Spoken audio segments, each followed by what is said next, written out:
Prime Minister Benjamin Netanyahu campaigned till the very last minute. A few days before polling, he pledged to annex Jewish settlements inside the occupied West Bank. He even went to the beach in Tel Aviv on polling day, urging citizens to cast their vote.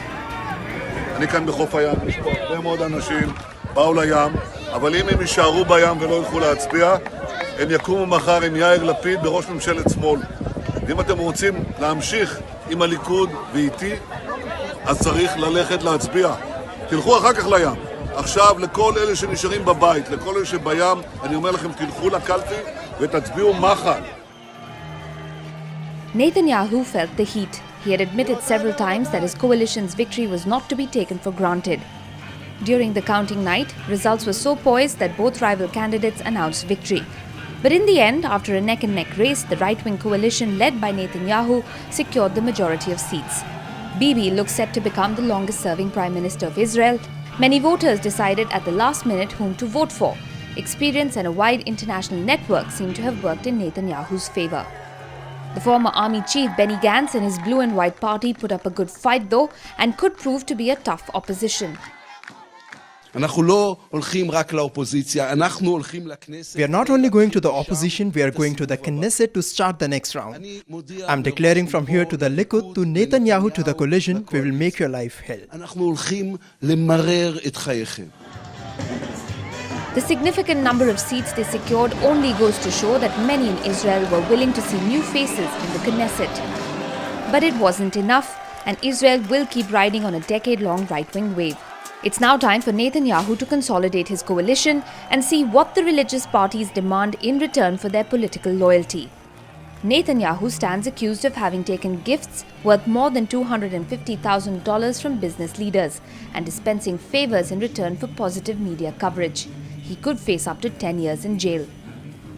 So we know that the Attorney General has already made it clear that he intends to indict Netanyahu.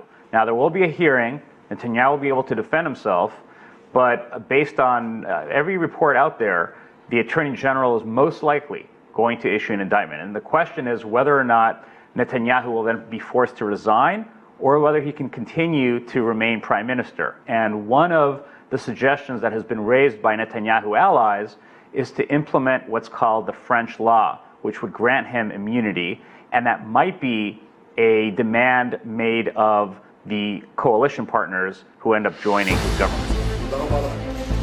No wonder, rumor has it, that a possible law guaranteeing immunity to a serving Prime Minister could be Netanyahu's bargaining chip in return for the extreme right-wing's dream of annexing all those settlements where Jews live on Palestinian land. A move which most certainly will not bring more peace to the region. Meanwhile, Netanyahu's closest ally, the US President Donald Trump, congratulated him. Bibi Netanyahu, it looks like that race has been won by him. It may be a little early, but I'm hearing he's won it and won it in good fashion. So he's been a great ally and he's a friend. I'd like to congratulate him. That was a well thought out race, I can tell you. But it looks like Bibi has won that race. So the fact that Bibi won, I think we'll see some pretty good action in terms of peace. Look, everyone said, and I never made it a promise, but everybody said you can't have peace in the Middle East with Israel and the Palestinians.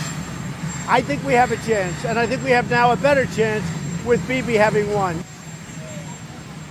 Trump has not been a neutral observer of these elections. Just 10 days before the vote, he signed a decree recognizing the occupied Golan Heights as Israeli territory, a decision that Netanyahu had requested from Washington for years. They could have recognized the Golan Heights 6 months ago or 6 months from now on, and they choose, the President Trump choose to do it right 10 days before the campaign. It must be heavy involvement on behalf of the White House in the election campaign. It's no secret that Trump is a very good friend of Netanyahu, and I think he's helping him in any way he can do to get the campaign, to get this campaign for Netanyahu. At a time when the US is spearheading an all-out offensive on Iran, it is fundamental to have a solid ally in West Asia, and Netanyahu has proved to be staunchly anti-Iranian. Plus, with the much-expected deal of the century on the Palestinian-Israeli conflict, Donald Trump preferred continuity, saying that it would make peace easier. Palestinians do not agree though and remain disillusioned. كل الرؤساء الإسرائيليين اللي أجوا كلهم بيشتغلوا. All the Israeli leaders, all of them work against the Palestinian people. Specifically this government with Netanyahu's lead, it has confirmed that they do not want peace and have gathered all the extremist right-wing parties with Netanyahu. We do not expect that they will initiate peace with the Palestinian people. مع نتنياهو. فإحنا يعني ما من الانتخابات الإسرائيلية هي عبارة عن The Israeli elections reflect results that have already been decided a while ago, when Netanyahu was called to go to Washington. And these elections, if they indicate anything, is that there is hatred and aggression against the Palestinian cause. And these elections do not change anything for us, for the Palestinian people. الانتخابات لا تغني ولا تسمن من جوع بالنسبة لنا كالشعب الفلسطيني. They are understandably worried. Netanyahu has showed little openness to the possibility of agreeing to an independent Palestinian nation, and peace talks collapsed on his watch in 2014. Also, the renewed support Jewish ultra-Orthodox parties are ready to give him won't certainly be of any help in carving out a stable peace plan. West Asia Bureau, Wion, World is One.